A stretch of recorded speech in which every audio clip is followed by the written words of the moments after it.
Welcome to Bailey Price Media. Bailey, who actually played the game and knows more football than you will ever forget, know, or understand.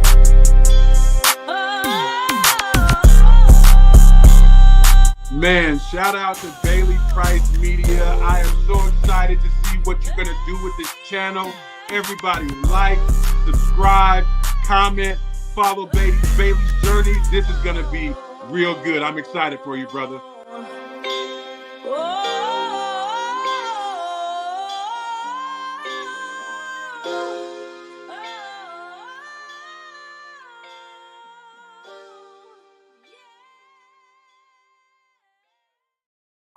Man, what's going on, everybody? Happy Thursday. Welcome back to Bailey Price Media Live. We had a great show planned today, and we had a great show yesterday. Before we even get into it, make sure you hit that like button, subscribe, and let us know your thoughts in the chat below. Today, I got Super Bowl champion, former Bucs quarterback, and Tulane alum, Shaun joining the show to break down so many great topics today. Titans president of football operations saying we aren't going to pass up on a generational talent, whether he's talking about Cam Ward, Shador Sanders, or Travis Hunter. We're going to get into that. We're going to discuss Cormani McClain being put on full scholarship at Florida. Thought that was interesting after him working his way up from starting at Colorado, going to Florida. We'll discuss that, predictions for Sunday in the NFL, and so much more. But I'm not going to waste no more time. Let's go ahead and bring in Shaun King. Welcome to the show. Shaun, thank you for joining, man. How you doing this fine Thursday? I'm good, man. Appreciate you having me. Bailey Price Media. I like it. Man, I appreciate it. Yes, sir. Well, let's get right into it. I'm not going to waste any time. Shaun, I don't know if you've heard. I got breaking news for you. I don't think Deion Sanders is going to be hired as the next Cowboys head coach. I don't know if you've seen, but they're finalizing a deal with offensive coordinator Brian Schottenheimer, make him their next head coach, closing in on a deal. Shaun, what are your thoughts on this? Do you think this is a good fit for the Cowboys? Do you think this is somebody that Jerry Jones hired to maybe control, as some would say? Or what are your thoughts on this hire or alleged hire? It smells like the same kind of food is being cooked in the kitchen down there in Dallas. Jerry likes a specific dish, and he keeps ordering the same thing, and he's probably going to get the same results. He wants a head coach that he can control. He wants a personality that is not as big as his personality. He wants to make sure that and that's a big if, like IFFFF, how you hit the extra letters to emphasize on social media. If the Cowboys ever win another championship, he gets all the credit. Right. All of these hires are based on that one self-centered mindset, and probably gonna get the same thing we've gotten, right? No offense to Brian Schottenheimer. I wish him the best. I hope he gets it done, but I thought there were better options out there, and I thought Jerry did what Jerry does. I want somebody who's only in this position because of me giving him an opportunity, so he owes everything to me. And let me ask you, you said Jerry Jones doesn't want a personality bigger than him. Is that why you maybe passed on Prime? Absolutely. He can't control Prime, one. Two, he can't control the narrative in the media because Coach Prime, and I don't like to call him Coach Prime. His mom named him Deion Sanders. Coach Sanders has as many long-reaching and powerful tentacles in the media as Jerry Jones does. Oh, yeah. So he couldn't control the narrative. Deion would get the credit if the Cowboys were successful. And he'd have somebody that would legitimately put him in a power struggle, even though he's the head coach, to make personnel decisions, to implement certain policies and cultural things that exist there now. So I never thought Deion was going because I don't think Deion fully believes in Dak Prescott. I don't think they can move off of the Dak Prescott contract through trade, release, or anything. So I never thought Deion was going to end up in Dallas. Yeah, it's a fair point. Let me ask you, going back to Schottenheimer, what do you expect? More of the same? I mean, they're not going to get rid of Dak Prescott. They're just going to keep rolling with what they got. Any expectation they'll improve under Schottenheimer, or just more of the same? Well, I mean, I'm assuming they're hoping what happened in San Francisco with a junior kind of happens in Dallas with a junior. Most people know when you hear Schottenheimer, you think of his dad, Marty. Mm-hmm. So, I'm assuming that he hopes the lineage, kind of seeps through. I don't think Brian has anywhere near the same kind of personality that his father did. His father was kind of more of I don't want to say standoffish because I never played for Marty, but his dad seemed more of a disciplinarian, old school, my way to highway type coach. Mm-hmm. I would assume Brian's probably more of a player coach because of his age. So we'll see if that works. Listen, Dallas's roster is not without talent, but I also think it's far from complete. So we will see, can they do the things necessary to upgrade and make them competitive in what's becoming a very competitive NFC. Yeah, and a very competitive division too. Commanders up and coming, Eagles obviously. We'll see what happens with the Giants. Obviously, they got to figure some stuff out. But Cowboys closing in on a deal. We'll see if they end up finalizing this, and then the future of the Cowboys under Schottenheimer. It's going to be interesting. But Shaun, let's move forward here. I got to ask you, get right into it. The Titans hold the number 1 overall pick in the 2025 draft. And the president of football operations says, we will not pass on a generational talent with the first overall pick. Now, I got to ask you, who do you think he's talking about when he says this? Is he talking about Shedeur Sanders? Do you think Shedeur Sanders would be a good fit for the Titans? I made a video kind of discussing why I thought he would be a good fit, and we can discuss that. Do you think he's talking about Cam Ward, who's currently the favorite on DraftKings to be ahead to the Titans? Or do you think he's talking about Travis Hunter, the Heisman winner? What are your thoughts? Let me say this. I'm all about making money. I love to make other people money as well. If you got an extra $1,000 laying around, at 14-1, go ahead and put $1,000 on Travis Hunter to be the number 1 pick in the 2025 draft. I'm just telling you, Cam Ward nor Shedeur Sanders would have been in the top 3 quarterbacks selected last year.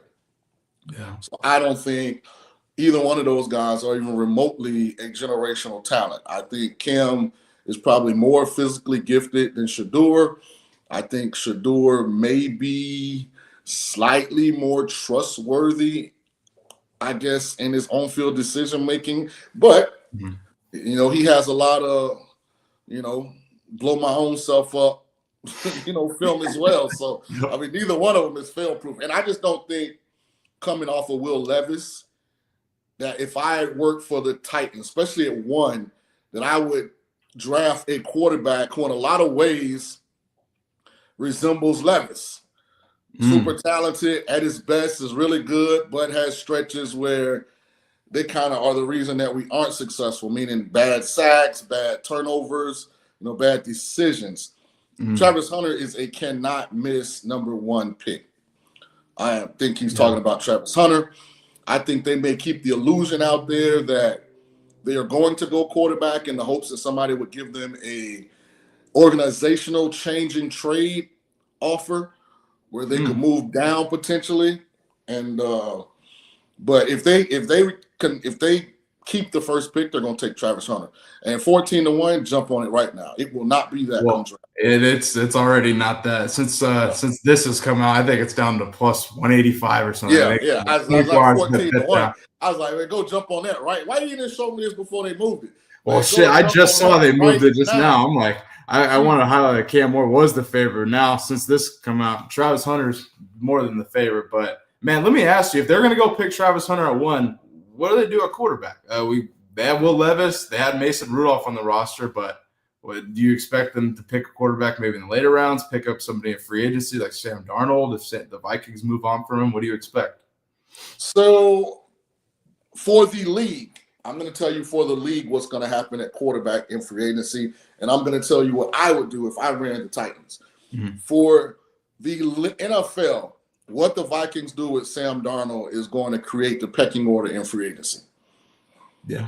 If the Vikings decide to move on from Sam and go to JJ because of the late season kind of meltdown by Darnold will be the most sought-after quarterback in free agency. Teams are dumb. They'll take a shot that they can rebirth the first 2/3 of the season, in their situation. Yeah. If I own the Titans, I think the best free agent quarterback available is Jameis Winston. I would go and get Jameis Winston. I think he's one of the top 15 most talented quarterbacks in the world. And I think with that running game with Tony Pollard and Tajay Spears, with a Calvin Ridley already at receiver, if I added Travis Hunter, now we've got an offense in that division that I think can compete to win the division. And when you're a Tennessee, that's how you got to approach it, in my opinion. If we win the division, we're automatically in the playoffs. If we can get in the playoffs, then we automatically have a shot to win the NFC. If we can win the NFC, then we win the Super Bowl. Well, when you're in a division that's not overwhelming, like I think Indy's beatable, even though Houston made the playoffs both years under Stroud, they don't look as complete of a team as they have. Jacksonville still doesn't have a head coach or a GM. So I would go and sign Jameis this offseason. I would draft Travis Hunter, and I would say I think that's good enough for us to win the division. Of course, you can add other pieces in free agency as well. Yeah, I mean, I made the argument, and somebody argue against me, but I think the Titans at times were a quarterback away from, making the playoffs, as you mentioned, at least. I mean, Will Levis, I feel at times, I think it's very obvious, kind of held him back at times with his struggles. I think that, like you mentioned, the run game with Tony Pollard, obviously they have Bill Callahan as the offensive line coach. His son is the head coach, and Bill Callahan is one of the greatest offensive line coaches of football. So I think him developing the young left tackle on Latham, it's a pretty good situation with a pretty decent defense as well. Jeffrey Simmons leading the way. And Bailey, let me say this. It's because they have the number 1 pick. Going into week 14, it looked like Tennessee was going to be picking 6, 7, somewhere in that range. If they were still at 6 or 7 and Shadur or Cam were available at 6 or 7, then I think going quarterback makes sense because you're not bypassing a Travis Hunter-like talent. But at 1, I think Travis Hunter's the only way to go. Yeah, and I mean, I agree with you, especially Travis is a generational talent. I mean, he's a unicorn, so they're going to come I mean, how could you pass him up? That's the thing. Like, so many people argue JB's like, you don't think he's going to be a good NFL player? I don't I think Travis Hunter can figure it out if he's already figured it out this many times. Like 150 snaps in college, goes and wins the Heisman. I think he's going to figure it out in the NFL. He'll be fine. Yeah, it'll be just fine. Man, let's move forward here. I got to ask you about your Tulane Green Wave. They got an interesting quarterback battle headed into next season. They bring in 3 transfers. And before we get into it, I wanted to show a video here of John Summerall kind of talking about this 3-headed quarterback battle. Take a listen here. This offseason, you lost Darian Mensah to Duke. You brought in Caden Samanza from Ball State. You brought in TJ Finley from Western Kentucky. You brought in Donovan Leary from Illinois. Is this going to be like training camp last year where you're going to just throw all these guys out here and figure it out? Yeah, you'd like to get it down to 2, but we're not going to rush that. If we would have said we got it down to 2 last year in the summer, it wouldn't have been Darian. It would have been 2 other guys probably. So really like the guys we brought in. I'm excited about watching them work. It's already been fun kind of getting to see them get acclimated. TJ from Ponchatoula, big-time high school career, been at LSU and Auburn, Texas State, Western Kentucky. I kid around with him. He's like the Johnny Cash song, I've been everywhere, man. But tons of production, a lot of experience, has been a starter at all 4 schools he's been at some point. And then brought in Donovan Leary. A lot of people know his brother Devin, who played at NC State and Kentucky and is on the Ravens roster right now. Huge arm, did our homework there as well, like we do on any transfer. Got great feedback from the coaches at Illinois about him. And then Caden, from Mission Viejo, California. Caden played in 4 games as a true freshman, started a couple of those games at Ball State. Then they decided to preserve that year and redshirt him after 4 games. Shaun, I got to ask you, 3-headed quarterback battle. This is early. I mean, we're in January, but any of these names stick out to you? Ball State transfer. You got TJ Finley, obviously. He's a big quarterback too. And then you got Leary from Illinois. Who you like? And just early predictions and thoughts on this. Go ahead. I think last year Tulane kind of proved that it's going to be an organic competition, which is rare in college. They had the big 5-star transfer from Oregon, the kid from Arizona that ultimately started the bowl game. We had Kai there who had filled in for Michael Pratt when he was injured the year before and played pretty well. And then we had Darren Mensah, unknown freshman that redshirted. who ultimately ended up winning the starting job. So, I mean, look, TJ is probably the biggest name. You know, I haven't played at 2 SEC schools. I have no idea how he still has eligibility left, but Yeah. you know, Wild West, that's where we're at. They're gonna play whoever I think gives them the best chance to win this year. Mm. And, maybe that's the one benefit of the transfer portal is you can go somewhere and really get a fair competition. But who knows what the rest of the roster looks like? Right. You know, we lost a lot. You know, have we replaced it? What does spring football look like? You know, if you're splitting up reps 3 ways at quarterbacks, I know we don't have the depth that we had prior to the season ending. So, I mean, you know what I mean? Right. Yeah. So it is what it is. Yeah. We'll stay tuned to this and obviously discuss this more as obviously headed into next season. But I just want to get your early thoughts on that. I thought it was interesting them bringing 3 transfers after having a quarterback battle last year. This is just the new age of college football. You see guys transferring. I don't know how TJ Finley still has eligibility, but nonetheless, Tulane got him. No, he started at LSU. He started at Auburn. He started at Western Kentucky. This is crazy. Yeah. I mean, you look at the graphic, I'm like, good Lord, man. This is what it is, man. Let me ask you about another recruit, somebody who transferred, Cormani McClain. So Cormani McClain apparently is now on full scholarship at Florida. So obviously Coach Prime brought him into Colorado. That didn't work out. He ends up going and walking on at Florida, playing in several games last season. And now I worked his way up to full scholarship. I'm really interested in your take on this, Shaun. Go ahead. Can we pause right there for 1 second? Can you pause it? Pause it? What? Are we live? We're live. Okay, I got meat on the grill. I need to flip my meat. Oh yeah, take your time. No, we're here. You can go. Hold on one second. Y'all, it's all good. But let me give you guys a little backstory. So Cormani McClain, top recruit, 5-star cornerback. Prime brings him into Colorado, his first year at Colorado, 4-8 year, and it just doesn't work out. There's rumors of off the field issues, whether that's him not attending class or following directions. To me, from an outsider's perspective, I feel like Prime gave him plenty of opportunity to change his ways, and then eventually they parted ways. Cormani heads to Florida this past season. He walks on. That was news, and kind of making headlines with that. And he plays in several games this past season. I don't know if he started or not. I believe he started at least one game. Worked his way up, and now he's a full scholarship at Florida. So I'm curious to get Shaun's take once he gets back from flipping the meat on the grill as to Cormani being on full scholarship. Everything good, Shaun? Yeah, man. I got about 3 packs of chicken out there on the old Traeger. By the way, that Traegerton Silverton XL. I just that's time using it. That's awesome. I got my phone here, so I got we got the app. So that's sweet, man. That's awesome. Low and slow, baby. Cooking it on 250, low and slow. Hell yeah. All right, we're talking about Cormani.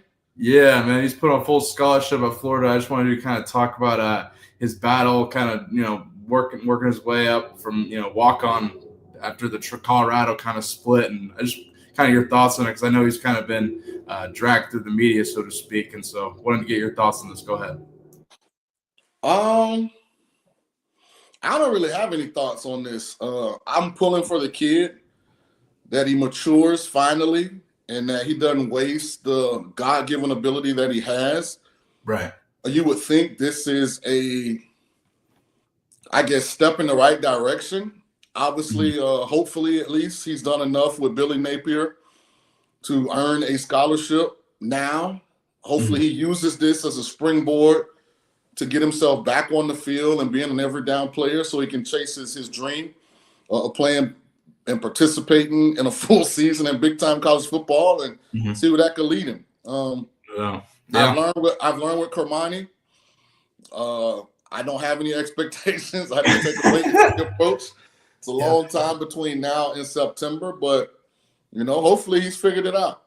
Yeah, no doubt, no doubt. Yeah, that's just what I want to kind of get your take on that. I saw this today. I was like, man, interesting. Cormani's back on a full scholarship, so that's interesting. Uh, man, I liked your comment about expectations. Yeah, he's got to earn it for sure, especially after all that has happened. So let's move forward here. You know what's crazy about him? He was part of the last high school recruiting class that really mattered. Because what year was he? NIL, and he was at Colorado for 2 years, right? Yeah, I don't. Year and a half. He was there for a year. Yeah, and then he's been in Florida for a year, so that's 2 years ago. So 3 years ago was his senior year of high school. So people were still figuring out. 21?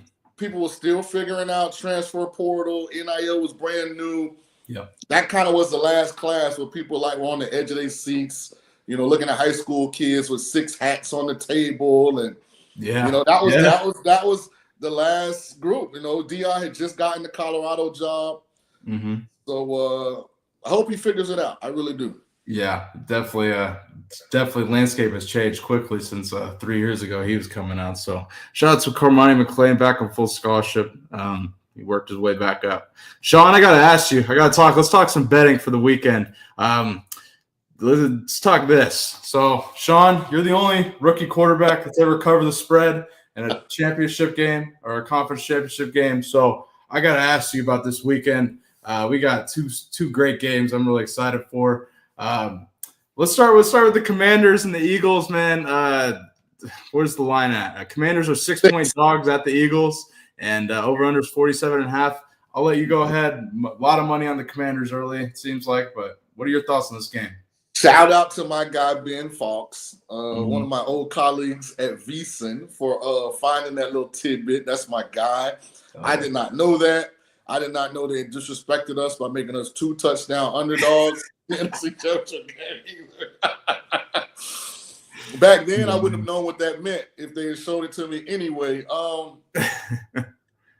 Can Jaden Daniels and the Commanders cover? Yes. Will they cover? I don't know, because it doesn't depend on them. It depends on Jalen Hurts. Yeah, it does. Like, Jalen Hurts has this one unicorn-like performance that happened in the Super Bowl, Kansas City versus Philly. He actually outplayed Patrick Mahomes in that game. Oh, yeah, I agree, 100%. And he threw the ball from the pocket, on time, in rhythm. A lot of the same cast that's there now was there then. A.J. Brown, Devonta Smith, Dallas Goedert. Yep. Saquon Barkley wasn't. Saquon Barkley is there now. It's hard to bet against Philly because I know somewhere underneath this terrible version that I'm watching, that Jalen Hurts still exists. Yeah. And if he plays at that level, Philly will win the Super Bowl this year. If he continues to kind of be inconsistent from the pocket as he's been majority of this season, then I think they're going to beat Washington, maybe not cover, and then lose to Kansas City in the Super Bowl. To fast forward, I'm going to do a 2-leg parlay, Philly money line parlay with Kansas City money line. I think it comes out to about plus 150 something, if I'm not mistaken. Yeah. I'm going to play it like that. And I'm also going to play a 6-point teaser. Philly, I'm going to tease them down to a pick 'em. And Kansas City, I'm going to tease them up to plus 4, depending on where you're betting. I think they're -2 right now. Yeah. So, yeah. And play it like that. So, somebody's got to prove to me they can beat Kansas City in Kansas City. And I know the refs tend to favor the Chiefs. It seems like with a lot of calls, but you also got to give Kansas City credit. Yeah, that's true. That defense is playing at an elite level. They've gotten to this point, and Mahomes still haven't been Mahomes, so I'm sure Mahomes throws for 300+ and 3+ touchdowns this Sunday. I'm positive of it. So I'm gonna go Eagles Chiefs money line parlay and Eagles Chiefs. Actually, you know what I'm gonna do? I'm gonna go Eagles Chiefs money line parlay, and then I'm gonna go Commanders Bills 6-point teaser. Ah, I see. And then hope that the Chiefs win, but not but less than 8, I think it'll be. And then the Commanders, and then the Eagles win, but by less than 12. Yeah, That might work out nice. Have a nice Oh meal. man, so this is interesting. I really like the Commanders. I'm a big fan of Dan Quinn. I mean, you gotta give him a lot of freaking credit. It's the Washington Redskins, and he's really elevated them. And they're in an MC championship against a division rival. Can I ask you something? Yeah. Like, can we just go ahead and change the name back to Redskins? I mean, everywhere I've been, people don't even say Commanders anymore. Oh, hell they no. just say Redskins. Can we just go ahead, NFL, and change them back to the Redskins, please? So, Shaun, let me provide you some insight. So, on this channel about 8 months ago, I did a video called Should the Commanders change their name back to Redskins? And the whole reason that everyone said that they changed the name was it was offensive to Native Americans. So my best friend is full-blooded Native, and I had him on, and I asked him, is it offensive? He's like, no, the fact that they took it off, it's offensive. And now you see in the media, they're starting to say, hey, we're going to bring the logo back because of just bring it back. Like, we want the Redskins back. Come on. Yeah, I'm with you. Bring the name back. It should have never been changed in the first place. So it's the Redskins. I'm with you on that shit. With that said, now let's look at the game. Like you said, Jalen Hurts has been like he hasn't been able to. It's not clicking. Something's not clicking there. I mean, you gave credit to Kellen Moore a few weeks ago. You're like, you gotta give credit to him because Jalen Hurts is not playing well. And I agree with you. Now, looking at this game, it's all come down to Saquon Barkley. Can the Commanders stop the run or not? It's hard for me to bet against that. I really think the Eagles' offensive line is going to have a heyday with this. But I'm going to roll with the Eagles to cover 5.5 or 6. I think it's bet up to now. I think they could definitely win anything under 7, to be honest with you. I mean, credit to Jaden Daniels, but it's tough to stop that, man. I don't trust the Eagles in the fourth quarter when it comes to these kind of numbers because they that's true. Strange and weird stuff. That's how I feel about the Kansas City Chiefs when it comes to weird numbers and betting, and that is, yeah, they don't. I can see the Eagles being up 10, like on the Washington 40, having 3rd and 10 and like run the ball and lose 2 yards. Like, and then, Washington gets the ball back now with a chance to ruin the -6. Like, I can just see that, like, the Eagles doing strange stuff like that. And you can never bet the Chiefs with the spread because they might run out the back of the end zone and take a safety for absolutely no reason on the face of the planet. Yeah. Mahomes, of course, is going to slide if he has a chance to walk in and get past it. So, I mean, with them fools, I just money line them a pass. So they're the worst, like, good team when it comes to covering I've ever seen. I got to ask you about that game. Do you like the under? Was it 47.5? I tend to lean under. I think that you don't like the under in that at all? I just think it could go either way. That's fair. I think it can go. I think both defenses, Bills don't get enough credit for how they played against Baltimore. Mm-hmm. They forced Lamar into a fumble and a pick. They forced Andrews into a fumble. Yeah. Like they played really well. And then the Chiefs have played great all year. But then Mahomes and Josh could get into like a shootout because of their talent. So I won't be involved on the total.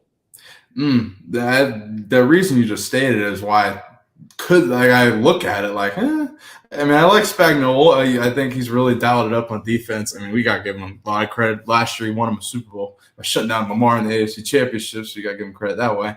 And then on the other side, one player prop I got, not to cut you off. No, go ahead. I was dead wrong about Pacheco versus the Texans. What did you take? The over? You took the over? Yes, I'm going to double back. I'm going to double back on Pacheco. I don't know. I don't have it in front of me. I don't know exactly what his rushing yards prop is, but I should get an even better number than I got versus the Texans. And I had like 41. It's What'd you get? And the Texans, I had like they opened at 35. It closed at like 43. I had like 41. Yeah. But, I'm taking Pacheco over his rushing yard prop parlay with anytime touchdown. I do think they are trying to get Pacheco back as their lead back. So he's healthier. I'm going to capitalize when it happens. I pray that it's this week. Well, his rushing over under is 32.5. So definitely a good line. See about that. Parlay it with the anytime touchdown right quick. What is it? I'm trying to get mine. But, Let's see. this technology takes forever. Yeah, I feel that. I'm on the computer. Let me get this mouse. So I should do it. Pacheco anytime touchdown. I mean, I don't know. Depends on where you can get the line at. But Pacheco anytime touchdown is actually pretty plus 220. That's what I'm saying. Because he didn't do anything last week. Right. So now you're getting the capitalize. Hold on, I got it. Hold on, pull it up right here. Hold on. If you take plus 220 and there's rushing, that'll give you plus 335. Right, on a 2-leg, right? So right, yeah. Pacheco, I got plus 165, so you got a better number than me. That's why you guys always shop around, have all the apps, find the app that has the best one. I've got 32.5 rushing, so mine comes back plus 370. Ooh, yeah. So, that could make your whole Sunday. You know what I mean? Exactly. Put your little $100 on that one. If it hits, you pick up almost 400. Yeah, nothing crazy has to happen. Pacheco has to rush for 33 yards and score a touchdown. Nothing crazy has to happen. Yeah, shoot. Those in the listing, I might take you up on that, Shaun. That sounds pretty damn good. We dial that up. So I gotta ask you, let's talk. Go ahead. If you think Kansas City's gonna win, you can add Kansas City money line to that. See, that's now I gotta ask you. So you're dead set on Kansas City. I'm locked in on Kansas City. Yeah. No shot with Buffalo. None. No, they got a shot. They definitely have a shot. Yeah. I've learned this, man. Don't bet against that light skinned guy, man. Just yeah. Do you play poker? Nah, I don't play poker. Oh, well, for those that play poker, you got that one friend. Like no matter what, like if he's got aces, they always hold up. If he's got ace king and you got jacks, he always spikes an ace or a king. If he's got tens and you got jacks, he finds a 10 somewhere. Like that's Patrick Mahomes. Right. He's the most gifted, talented guy. And he's also a luck box. So I've learned just don't go against him. Man, that's fair. Wow. So, I mean, yeah, I'm not gonna argue against that shit. It took the Bucks with Tom Brady playing the Super Bowl at home in Raymond James Stadium to beat Mahomes. Shout out to Tom. That is true. That is By true. the way, that picture in the intro is me at the Super Bowl game. Me with the red Buck alumni jacket. Really? Nice brim. Yeah, that's thumbnail? me. You want to pop that up for all the guys watching. Oh man. God, if I can pop it up here. There, take a look at Shaun.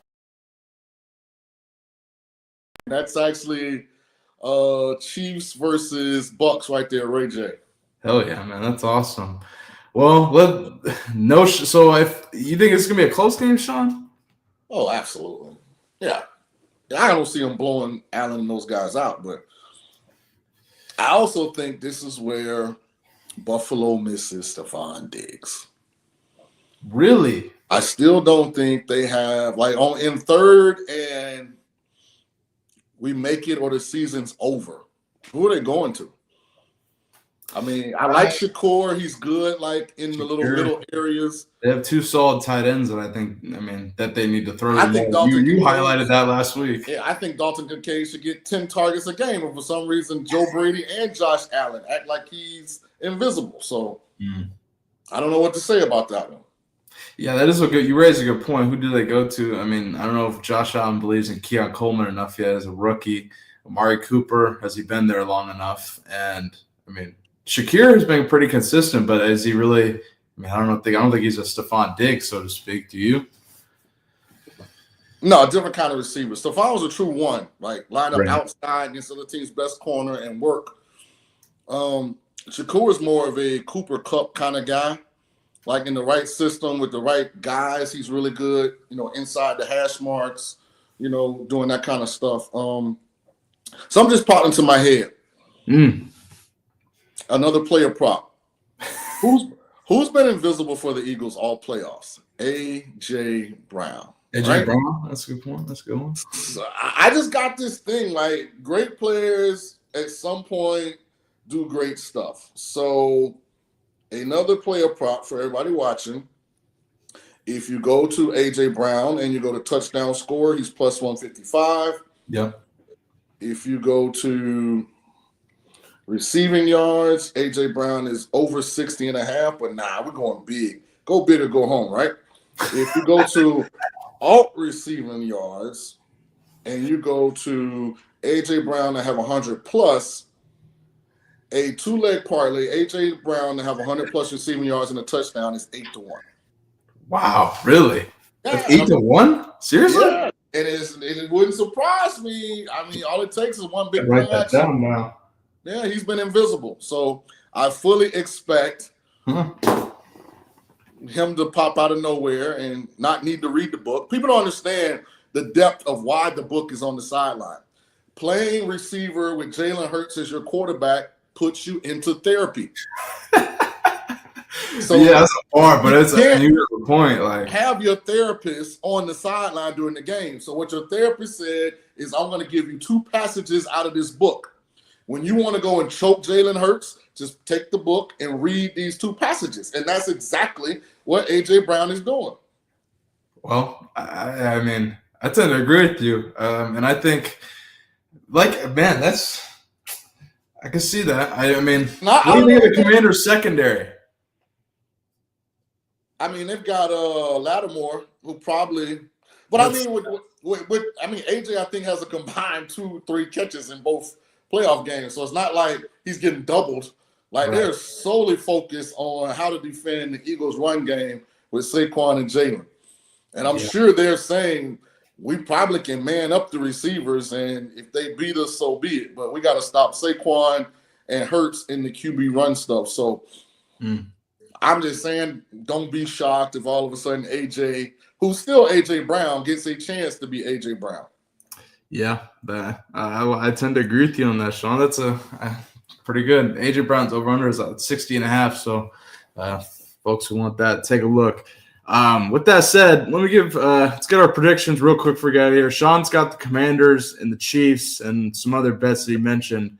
My predictions, I'm rolling with the Eagles. At least by a touchdown, anything under that. In this Kansas City game, I'm going to take the bait, so to speak. I'm going to take Bills' money line against the Chiefs. I think that Josh Allen's going to get back. I think that they've been building this up for a long time. And to be honest with you, this is Josh Allen's time. If they don't win it, what's next for the Buffalo Bills? Let's be real. I mean, what happens if the Bills lose this game, Shaun? What's next for them? Nothing. They'll go back to the drawing board. Yeah. It'll be interesting. Does Joe Brady get a head coaching opportunity here? Is that what Jacksonville or the Raiders are waiting on? We'll see. Well, they'll be fine. They'll add probably a receiver. If I was them, I would definitely be in the T. Higgins market, but we'll see. Do you think T. Higgins? So I want to make clear to everybody how I wager. So I will have, and these are all bets, I will have a wager. Chiefs money line parlay with Eagles money line. That's one bet. I will have Commanders 6-point teaser, teasing the Commanders up to 12. Parlay with the Bills parlay up to 8.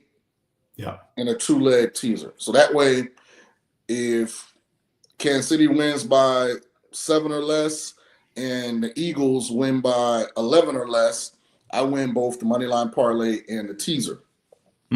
I will have straight bets. Isaiah Pacheco over 32.5 rush yards. Isaiah Pacheco anytime touchdown.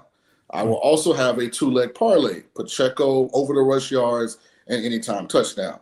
In the other game, I will have A.J. Brown anytime touchdown. A.J. Brown over 100 yards receiving. I will also parlay the 2.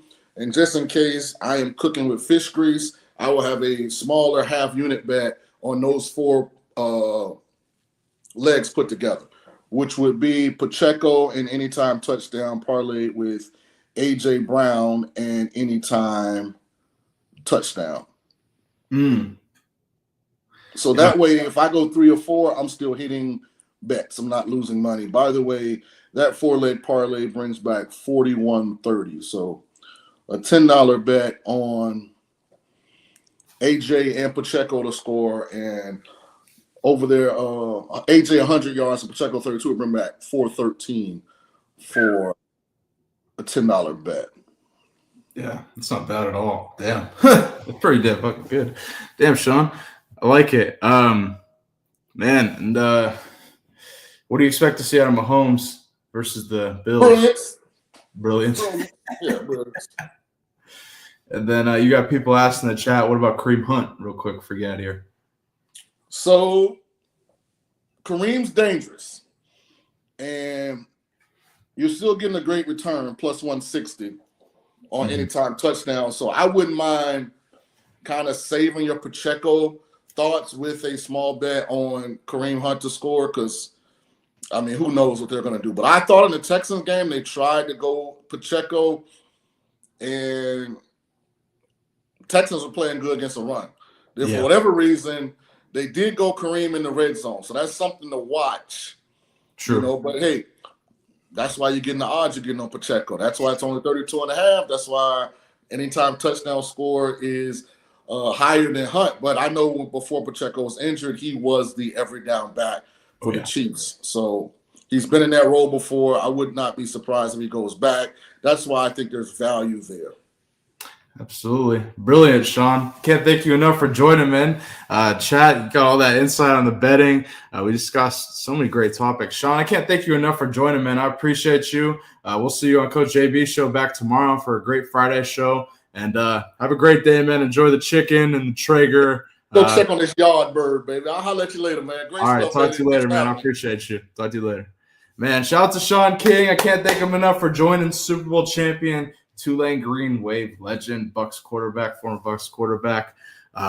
Hector fell for the Pacheco odd. Yeah, that Pacheco odd, I think it was like 99% of money on the over for Pacheco last week. So, yeah, definitely interesting. But, hey, folks, I can't thank you enough for joining this fine Thursday on Bailey Price Media Live. Make sure you hit that like button, subscribe, and stay tuned because we're about to have members here very, very soon, probably next week. So stay tuned. Matt and I will be live tomorrow in 0 to 60 to discuss Colorado being dragged by the NCAA for a recruiting violation and so much more. Do I know anything from JB?